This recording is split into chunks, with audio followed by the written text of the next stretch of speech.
Punjab TET की तैयारी नाल रिलेटेड एक होर वीडियो शुरू करते हैं जी। पहला प्रश्न है जी, दूजी एंगलो सिख जंग दौरान भारत का गवर्नर जनरल कौन सी? स्क्रीन पर दिते हुए ऑप्शन तुसीं पढ़ सकते हो। Lord Dalhousie, Lord William, Lord Curzon, Lord William Bentinck. दूजी एंगलो सिख जंग 1848 तो लैके 1849 के विचकार हुई सी। इस दे दौरान जिहड़ा गवर्नर जनरल सी भारत का वो सी लॉर्ड डलहौजी।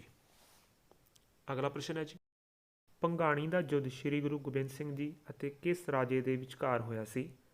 स्क्रीन के उत्ते दिते हुए ऑप्शन तुसीं पढ़ सकते हो। राजा भीम चंद, औरंगजेब, दारा सिको जां फिर बहादुर शाह। ये जिहड़ा भंगाणी है ये पाउंटा साहब तो लगभग 10 किलोमीटर दूर है। तो इत्थे जिहड़ा जंग होया सी श्री गुरु गोबिंद सिंह जी अते राजा भीम चंद ऑफ बिलासपुर, जिसने बाकी पहाड़ी राजे नाल मिल के गुरु गोबिंद सिंह जी नाल जंग की सी। अगला प्रश्न है जी, पंचायती राज संस्थावां दी सब तो छोटी इकाई किहड़ी है? ग्राम सभा, पिंड की पंचायत, जिला परिषद जां फिर पंचायत समिति। इसका सही जवाब है जी, जी पंचायती राज संस्थावां ने इन्हां चों सब तो छोटी इकाई है जी पिंड की panchayat.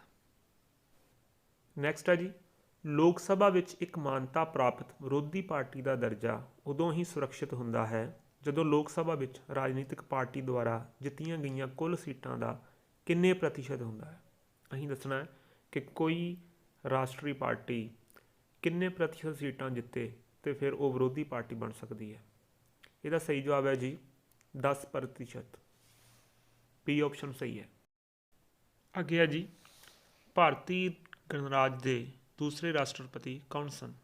Doctor Zakir Hussain, doctor V Giri, doctor S Radhakrishnan, doctor Rajendra Prasad. देखो जी, जोड़े डॉक्टर राजेंद्र प्रसाद जी सन वो पहले राष्ट्रपति सन, डॉक्टर एस राधाकृष्णन वो दूसरे राष्ट्रपति सन, तो डॉक्टर जाकिर हुसैन तीसरे, तो डॉक्टर वी गिरी चौथे राष्ट्रपति सन। सी ऑप्शन बिल्कुल सही है जी। अगे है जी, जन्म दर विच अचानक कमी आने के कारण की होगा? जन्म दर मतलब बर्थ रेट। प्रति व्यक्ति आमदन विच वाधा होगा, निवेश विच वाधा होगा, बचतों विच वाधा होगा, करजे दीयां बेनतियां विच वाधा होगा। देखो जी, जेकर जन्म दर अचानक घट जाती है तो इहदे नाल प्रति व्यक्ति आमदन वध जाती है, क्योंकि किसी देश की पर कैपिटा इनकम यानी कि प्रति व्यक्ति इनकम उस देश की कुल आमदन नूं उहदी पापूलेशन नाल भाग करके बनती है। ए ऑप्शन बिल्कुल सही है जी। अगला प्रश्न है जी, स्वामी विवेकानंद का असली नाम की सी? सुरेंद्र नाथ बोस, नरेंद्र नाथ दत्त, विद्याधर राय, श्यामल बोस फौजी। जी स्वामी विवेकानंद जी का असली नाम सी नरेंद्र नाथ दत्त। इन्हां दा जन्म कलकत्ता विखे जनवरी 1863 ईस्वी में होया सी। हाँ जी, अगे है जी, अकबर के राज दौरान मुगल साम्राज्य की उत्तर पश्चिमी सरहद की सी? पंजाब, हिंदूकुश, सिंध जां फिर काबल। इसका सही जवाब है जी हिंदूकुश। अकबर का राज उत्तर विच हिमालय तक, दक्षिण विच विंध्या तक, उत्तर पश्चिम विच हिंदूकुश तक ते पूर्व विच ब्रह्मपुत्र तक फैलिया सी। अगला प्रश्न है जी, किसी ग्रह की सूरज तो इसकी पंध विच घट्टो घट्ट दूरी नूं की कहा जाता है? ਇਹਦਾ मतलब यह है जी, जो कोई ग्रह सूरज के दुआले घूमता है, क्योंकि ग्रह सूरज के दुआले एलिप्टिकल ऑर्बिट च घूमता है, तो एक समय यदी जी दूरी है ग्रह की सूरज तो घट्टो घट्ट होंगी है, तो किसी समय दूरी वध तो वध होंगी है। आपां कहना घट्टो घट्ट दूरी नूं की कहा जाता है? इसका सही जवाब है जी पेरीहेलियन। अगला प्रश्न है जी, इंदिरा पॉइंट का होर नाम की है? Parson point, Lahaiching, Pygmalion point. सारे विकल्प सही हैं जी। जिहड़ा इंदिरा पॉइंट है ये एक पिंड है निकोबार जिले के विच, अंडेमान ते निकोबार टापू के विच। ये इंडिया का सब तो साउथर्न मोस्ट पॉइंट है, तो यह जिन्ने भी नाम ने ये सारे इसे दे नाम से। सारे विकल्प सही हैं। डी ऑप्शन बिल्कुल सही है जी। अगला प्रश्न है, भारत विच हेठ लिखियां विचों किहड़ी संस्था संविधानक है? नीति आयोग, राष्ट्रीय मनुखी अधिकार कमीशन, केंद्रीय विजिलेंस कमीशन, वित्त कमीशन। ਜੀ ਜਿਹੜਾ ਵਿੱਤ ਕਮਿਸ਼ਨ ਹੈ ਇਹ ਆਰਟੀਕਲ 280 ਦੇ ਅਧੀਨ ਬਣਦਾ ਹੈ। ਇਹ ਇੱਕ ਸੰਵਿਧਾਨਕ ਸੰਸਥਾ ਹੈ। ਡੀ ਆਪਸ਼ਨ ਬਿਲਕੁਲ ਸਹੀ ਹੈ ਜੀ। ਸਕਰੀਨ ਤੇ ਅਗਲਾ ਪ੍ਰਸ਼ਨ ਤੁਹਾਡੇ ਸਾਹਮਣੇ ਹੈ। ਭਾਰਤੀ ਸੰਵਿਧਾਨ ਦਾ ਕਿਹੜਾ ਹਿੱਸਾ ਨਗਰ ਨਿਗਮਾਂ ਨਾਲ ਸੰਬੰਧਿਤ ਹੈ? ਭਾਗ 7, ਭਾਗ 11ਵਾਂ, ਭਾਗ 8ਵਾਂ ਜਾਂ ਭਾਗ 9A। ਦੇਖੋ ਜੀ ਜਿਹੜਾ ਨਗਰ ਨਿਗਮਾਂ ਦਾ ਭਾਗ ਹੈ ਇਹ 9A ਹੈ। 74ਵੀਂ ਸੋਧ ਦੇ ਵਿੱਚ ਇਸ ਨੂੰ ਕੰਸਟੀਟਿਊਸ਼ਨ ਦੇ ਵਿੱਚ ਸ਼ਾਮਲ ਕੀਤਾ ਗਿਆ ਸੀ। ਅਗਲਾ ਪ੍ਰਸ਼ਨ ਹੈ ਜੀ, ਭਾਰਤੀ ਸੰਵਿਧਾਨ ਦੀ ਕਿਹੜੀ ਧਾਰਾ ਅਧੀਨ ਕੇਂਦਰ ਸਰਕਾਰ ਰਾਜ ਸਰਕਾਰਾਂ ਨੂੰ ਨਿਰਦੇਸ਼ ਦੇ ਸਕਦੀ ਹੈ? ਧਾਰਾ 256, ਧਾਰਾ 263, ਧਾਰਾ 356, ਧਾਰਾ 370। ਦੇਖੋ ਜੀ ਜਿਹੜਾ ਆਰਟੀਕਲ 256, 257 ਅਤੇ 365 ਦੇ ਤਹਿਤ ਸਰਕਾਰ ਇੱਦਾਂ ਕਰ ਸਕਦੀ ਕੇਂਦਰ ਸਰਕਾਰ। ਇੱਥੇ ਸਿਰਫ 256 ਲਿਖਿਆ ਹੋਇਆ, ਇਸ ਕਰਕੇ ਇਸ ਦਾ ਇਹੀ ਜਵਾਬ ਸਹੀ ਹੈ ਕਿ ਧਾਰਾ 256 ਦੇ ਅਧੀਨ ਕੇਂਦਰ ਸਰਕਾਰ ਰਾਜ ਸਰਕਾਰਾਂ ਨੂੰ ਨਿਰਦੇਸ਼ ਦੇ ਸਕਦੀ ਹੈ। ਅਗਲਾ ਪ੍ਰਸ਼ਨ, ਸੰਵਿਧਾਨ ਦੁਆਰਾ ਕਿੰਨੀਆਂ ਕਿਸਮਾਂ ਦੀਆਂ ਸੰਕਟਕਾਲੀਨ ਯਾਨੀ ਕਿ ਐਮਰਜੈਂਸੀਆਂ ਦੀ ਕਲਪਨਾ ਕੀਤੀ ਗਈ ਹੈ? 1, 2, 3 ਅਤੇ 4। ਦੇਖੋ ਜੀ 3 ਤਰ੍ਹਾਂ ਦੀਆਂ ਐਮਰਜੈਂਸੀਜ਼ ਲੱਗ ਸਕਦੀਆਂ ਨੇ।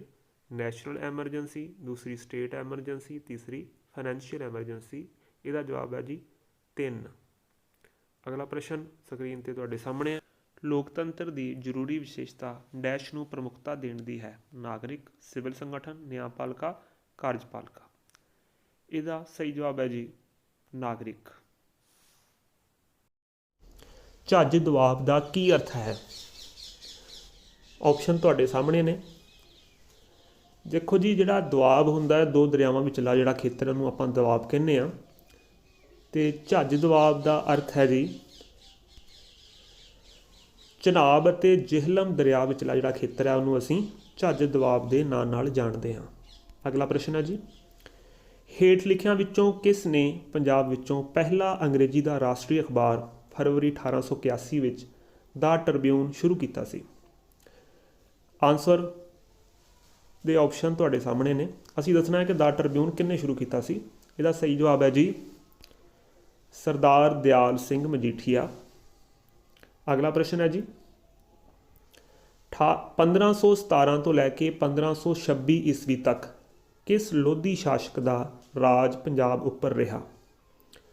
ਆਪਸ਼ਨ ਤੁਹਾਡੇ ਸਾਹਮਣੇ ਨੇ, ਤੁਸੀਂ ਪੜ੍ਹ ਸਕਦੇ ਹੋ। ਇਹਦਾ ਸਹੀ ਜਵਾਬ ਹੈ ਜੀ ਇਬਰਾਹਿਮ ਲੋਧੀ। ਇਬਰਾਹਿਮ ਲੋਧੀ ਸ਼ਾਸਕ ਦਾ ਰਾਜ ਪੰਜਾਬ ਉੱਪਰ 19 ਈਸਵੀ ਤੱਕ ਰਿਹਾ। ਅਗਲਾ ਪ੍ਰਸ਼ਨ ਹੈ ਜੀ, ਪਾਣੀਪਤ ਦੀ ਲੜਾਈ ਤੋਂ ਪਹਿਲਾਂ ਬਾਬਰ ਕਿੰਨੀ ਵਾਰ ਭਾਰਤ 'ਤੇ ਹਮਲਾ ਕਰ ਚੁੱਕਾ ਸੀ? ਆਪਸ਼ਨ ਸਕਰੀਨ 'ਤੇ ਤੁਹਾਡੇ ਸਾਹਮਣੇ ਸ਼ੋ ਹੋ ਰਹੇ ਨੇ। ਇਹਦਾ ਸਹੀ ਜਵਾਬ ਹੈ ਜੀ 5 ਵਾਰ।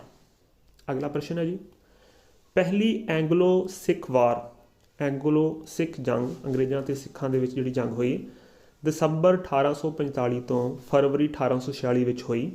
ਉਸ ਸਮੇਂ ਭਾਰਤ ਦਾ ਗਵਰਨਰ ਜਨਰਲ ਕੌਣ ਸੀ? ਸਕਰੀਨ 'ਤੇ ਤੁਹਾਡੇ ਸਾਹਮਣੇ ਆਪਸ਼ਨ ਨੇ। ਇਹਦਾ ਸਹੀ ਜਵਾਬ ਹੈ ਜੀ ਲਾਰਡ ਹਾਰਡਿੰਗ। ਅਗਲਾ ਪ੍ਰਸ਼ਨ ਹੈ ਜੀ, ਦੂਜੀ ਐਂਗਲੋ ਸਿੱਖ ਜੰਗ ਕਦੋਂ ਹੋਈ ਸੀ? ਸਕਰੀਨ 'ਤੇ ਆਪਸ਼ਨ ਤੁਹਾਡੇ ਸਾਹਮਣੇ ਨੇ। ਇਹਦਾ ਸਹੀ ਜਵਾਬ ਹੈ ਜੀ 1848 ਤੋਂ ਲੈ ਕੇ 1849 ਈਸਵੀ ਤੱਕ। ਉਸ ਵੇਲੇ ਲਾਰਡ ਡਲਹੌਜੀ ਗਵਰਨਰ ਜਨਰਲ ਸੀ। ਅਗਲਾ ਪ੍ਰਸ਼ਨ ਹੈ ਜੀ, ਰਿਗਵੈਦਿਕ ਕਾਲ ਵਿੱਚ ਪੰਜਾਬ ਦਾ ਕੀ ਨਾਮ ਸੀ? ਸਕਰੀਨ 'ਤੇ ਆਪਸ਼ਨ ਤੁਹਾਡੇ ਸਾਹਮਣੇ ਨੇ। ਇਹਦਾ ਸਹੀ ਜਵਾਬ ਹੈ ਜੀ ਸਪਤ ਸਿੰਧੂ। ਅਗਲਾ ਪ੍ਰਸ਼ਨ ਹੈ ਜੀ, ਮਹਾਰਾਜਾ ਰਣਜੀਤ ਸਿੰਘ ਨੇ 1799 ਈਸਵੀ ਵਿੱਚ ਕਿਸ ਮਿਸਲ ਤੋਂ ਲਾਹੌਰ ਨੂੰ ਜਿੱਤਿਆ ਸੀ? ਆਪਸ਼ਨ ਤੁਹਾਡੇ ਸਾਹਮਣੇ ਸ਼ੋ ਹੋ ਰਹੇ ਨੇ, ਤੁਸੀਂ ਪੜ੍ਹ ਸਕਦੇ ਹੋ। ਇਹਦਾ ਸਹੀ ਜਵਾਬ ਹੈ ਜੀ ਭੰਗੀ ਮਿਸਲ। ਅਗਲਾ ਪ੍ਰਸ਼ਨ ਹੈ, ਭਾਈ ਗੁਰਦਾਸ ਜੀ ਦੀਆਂ ਕਿਹੜੀਆਂ ਵਾਰਾਂ ਦੀ ਇਤਿਹਾਸ ਦੇ ਪੱਖ ਤੋਂ ਬਹੁਤ ਮਹੱਤਤਾ ਹੈ? ਆਪਸ਼ਨ ਤੁਹਾਡੇ ਸਾਹਮਣੇ ਨੇ। ਇਹਦਾ ਸਹੀ ਜਵਾਬ ਹੈ ਜੀ ਪਹਿਲੀ ਅਤੇ 11ਵੀਂ ਵਾਰ। ਅਗਲਾ ਪ੍ਰਸ਼ਨ ਹੈ ਜੀ, ਬਚਿੱਤਰ ਨਾਟਕ ਕਿਸ ਸਿੱਖ ਗੁਰੂ ਸਾਹਿਬਾਨ ਦੇ ਜੀਵਨ ਬਾਰੇ ਹੈ? ਸਕਰੀਨ 'ਤੇ ਆਪਸ਼ਨ ਤੁਹਾਡੇ ਸਾਹਮਣੇ ਨੇ। ਇਹਦਾ ਸਹੀ ਜਵਾਬ ਹੈ ਜੀ ਸ਼੍ਰੀ ਗੁਰੂ ਗੋਬਿੰਦ ਸਿੰਘ ਜੀ। ਅਗਲਾ ਪ੍ਰਸ਼ਨ ਹੈ ਜੀ, 16ਵੀਂ ਸਦੀ ਵਿੱਚ ਕਿਹੜੀ ਪੰਜਾਬ ਦੀ ਮੁੱਖ ਫਸਲ ਨਹੀਂ ਸੀ? ਸਕਰੀਨ 'ਤੇ ਆਪਸ਼ਨ ਸ਼ੋ ਹੋ ਰਹੇ ਨੇ। ਇਹਨਾਂ 'ਚੋਂ ਸਹੀ ਜਵਾਬ ਹੈ ਜੀ ਝੋਨਾ। ਅਗਲਾ ਪ੍ਰਸ਼ਨ ਹੈ ਜੀ, ਭਾਈ ਸੱਤਾ ਅਤੇ ਬਲਵੰਡਾ ਕਿਸ ਗੁਰੂ ਸਾਹਿਬਾਨ ਦੇ ਸਮੇਂ ਕੀਰਤਨ ਕਰਦੇ ਸਨ? ਇਹਦਾ ਸਹੀ ਜਵਾਬ ਹੈ ਜੀ ਸ਼੍ਰੀ ਗੁਰੂ ਅੰਗਦ ਦੇਵ ਜੀ। ਅਗਲਾ ਪ੍ਰਸ਼ਨ ਹੈ ਜੀ, ਚਮਕੌਰ ਦੀ ਲੜਾਈ ਜਾਂ ਚਮਕੌਰ ਦੀ ਗੜੀ ਦੀ ਲੜਾਈ ਕਦੋਂ ਹੋਈ ਸੀ? ਸਕਰੀਨ 'ਤੇ ਆਪਸ਼ਨ ਤੁਹਾਡੇ ਸਾਹਮਣੇ ਨੇ। ਇਹਦਾ ਸਹੀ ਜਵਾਬ ਹੈ ਜੀ 1704 ਈਸਵੀ। ਅਗਲਾ ਪ੍ਰਸ਼ਨ ਹੈ ਜੀ, ਮਹਾਰਾਜਾ ਰਣਜੀਤ ਸਿੰਘ ਜੀ ਦੀ ਮੌਤ ਕਦੋਂ ਹੋਈ ਸੀ? ਇਹਦਾ ਸਹੀ ਜਵਾਬ ਹੈ ਜੀ 1839 ਈਸਵੀ। ਅਗਲਾ ਪ੍ਰਸ਼ਨ ਹੈ ਜੀ, ਗੁਰਦਾਸ ਨੰਗਲ ਦੀ ਲੜਾਈ ਕਦੋਂ ਹੋਈ ਸੀ? ਗੁਰਦਾਸ ਨੰਗਲ ਦੀ ਲੜਾਈ ਬਾਬਾ ਬੰਦਾ ਸਿੰਘ ਬਹਾਦਰ ਜੀ ਦੇ ਦੁਆਰਾ ਲੜੀ ਗਈ ਸੀ। ਇਹ ਕਦੋਂ ਲੜੀ ਗਈ ਸੀ? ਇਹਦਾ ਸਹੀ ਜਵਾਬ ਹੈ ਜੀ 1715 ਈਸਵੀ। ਹਾਂਜੀ, ਉਮੀਦ ਹੈ ਜੀ ਤੁਹਾਨੂੰ ਇਹ ਜਿਹੜੇ ਸਾਡੇ ਪ੍ਰਸ਼ਨ ਨੇ ਉਹ ਪਸੰਦ ਆਏ ਹੋਣਗੇ। ਚੈਨਲ ਨੂੰ ਸਬਸਕ੍ਰਾਈਬ ਕਰ ਦਿਓ, ਵੀਡੀਓ ਨੂੰ ਲਾਈਕ, ਸ਼ੇਅਰ ਅਤੇ ਕਮੈਂਟਾਂ ਦੇ ਵਿੱਚ ਜ਼ਰੂਰ ਦੱਸਿਓ ਕਿ ਕਿਸ ਤਰ੍ਹਾਂ ਦੀ ਵੀਡੀਓ ਲੱਗੀ, ਤੁਹਾਨੂੰ ਕਿਸ ਤਰ੍ਹਾਂ ਦੀਆਂ ਹੋਰ ਵੀਡੀਓ ਚਾਹੀਦੀਆਂ ਨੇ, ਇਹਦੇ ਬਾਰੇ ਵੀ ਜ਼ਰੂਰ ਮੈਂਸ਼ਨ ਕਰਿਓ। ਇੱਕ ਹੋਰ ਵੀਡੀਓ ਲੈ ਕੇ ਜਲਦ ਹੀ ਤੁਹਾਡੇ ਸਾਹਮਣੇ ਹਾਜ਼ਰ ਹੋਵਾਂਗੇ। ਧੰਨਵਾਦ।